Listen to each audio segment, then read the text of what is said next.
This is Brandon with Fleet Feet, and today we've got an exciting review for you all. It is a full review of the HOKA Bondi 9. This is a shoe that hasn't even been updated in the last 2 years. So the HOKA Bondi 8's been around for almost 2 years now, and this is the newest model of it. And we're just so excited to talk to you guys about it because there's a lot of really big updates here from the midsole, from the upper, and everything in between. But it still provides some really, really nice qualities that you can remember in the Bondi 8. And the positioning of the shoe hasn't changed very much. It's just going to be an upgraded and elevated version to the previous model. So let's dive in.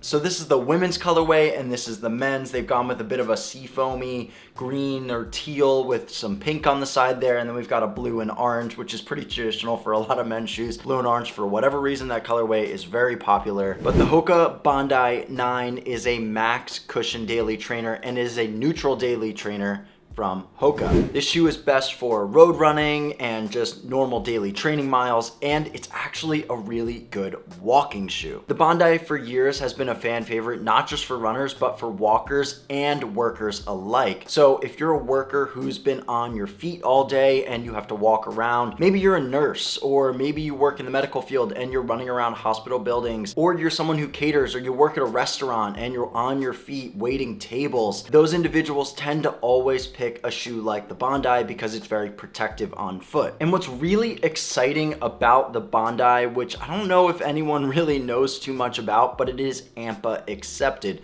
Well, what is APMA? APMA is the American Podiatric Medical Association, and this is coming straight from their website. The American Podiatric Medical Association, which is APMA, is the seal of acceptance which recognizes products that have been found beneficial to foot health. To earn the seal, each product is reviewed by a group of APMA podiatrists to ensure it promotes foot health. So you're gonna get it right from APMA that this shoe is definitely one that is going to promote foot health. If you're someone who's struggling with foot health and you're trying to get back on your feet, or if you're struggling with injury or foot pain, then this shoe might be a good option for you. Of course, still go to a doctor and still go to a foot specialist, still go to a Fleet Feet store and go through all of that information and knowledge that you could possibly attain first to make sure that you're making the best decision for yourself. And before we go any further, please make sure to like and subscribe to the channel. It really helps to provide more videos and continuing to bring all of this content to all of you guys. Now let's just break it down like we typically do and start with the upper. The upper of this shoe is made up of an engineered mesh upper, and it is available in more than just the standard width. It is available in a wider width as well. So it might just mean going into a local Fleet Feet store and trying the shoe on for yourself and finding out whether you fit more into the standard width category or the wider width category.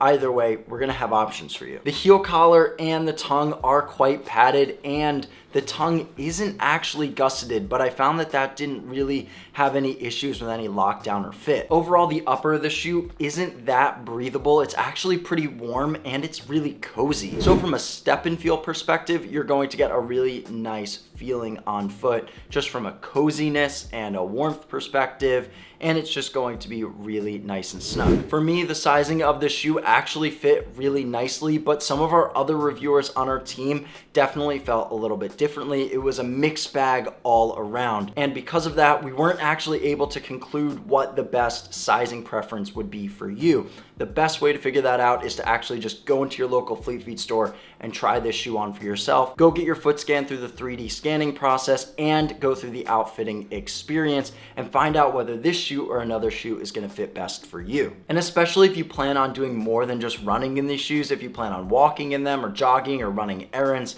it's extremely important to get that perfect fit dialed in. So you definitely wanna take full advantage of all of the amenities we have at Fleet Feet to make sure that you get the right shoe for you. Now let's move on to the midsole, and there's two really big stories here. And the first one is that there is an increase in 2 millimeters in stack in the midsole, and it's a new midsole. We're not just using EVA anymore, we're using a supercritical EVA. It's not just that traditional foam, it's going to be a little bit more premium. And typically, from what we know about supercritical EVAs, is that they tend to be a little bit more bouncy, they're faster, and they're more energetic on foot. Not only that, but supercritical EVAs tend to be a little bit more durable than normal EVA. And the drop of this shoe comes in at 5 millimeters, but like we said, it did increase in stack. So for the men's model, it does come in at 43 in the heel and 38 in the toe. And for the women's model at 42 in the heel and 37 in the toe. And as for the outsole, they use the same outsole from the previous model, which is just durabrasion rubber.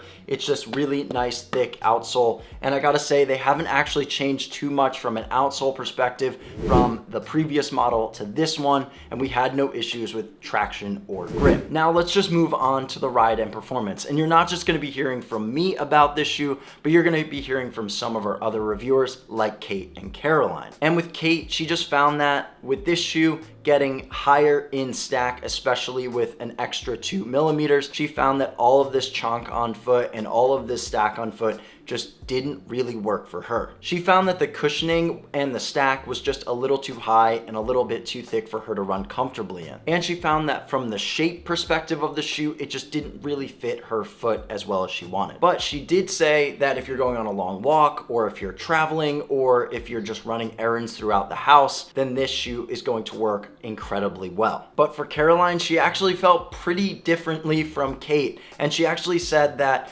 the foam of this shoe was that perfect balance between soft and firm. And for her, she felt like she was able to get into a natural rhythm in this shoe, and when she was running, it just shaped really well with her natural stride. She does recognize with how high of stack this shoe is and with how much cushioning there is, that this could be a challenge for a shoe like the Bondi. But she actually commended the supercritical foam and the rocker shape for allowing her to do this. Let's move on to some stats, and what's nice about this shoe is that it's actually lighter than that of the previous model. The men's model comes in at 10.5 ounces or 297 grams, and the women's model at 9.3 ounces or 263 grams. The men's model was actually over 11 ounces prior, so this definitely shaved a bit of weight. And most of where that has actually come from is in the midsole. The supercritical EVA is lighter, like we mentioned, than that of traditional EVA. But with a new foam and redeveloped technology, this shoe is going to cost a little bit more, but only $5 more. So the shoe is going to transition away from $165 and into $170. But the way I look at it is this makes sense. You've got supercritical EVA instead of normal EVA, and you've increased in stack, which means more material. The shoe is lighter, it's a little bit more dialed in than the previous model. So overall, I think that the extra $5 makes sense. But if you're looking for shoes that are going to be in a similar price point and category as this shoe, then you can look at shoes like the Asics Nimbus, which comes in at $160, and the New Balance More, which comes in at $155. But if you want to check out this shoe for yourself, you can go into your local Fleet Feet store and try it on there or at fleetfeet.com. And what video do you want to see next? Leave that in the comments below. We're always putting out new videos right here on our YouTube channel, so go check them out.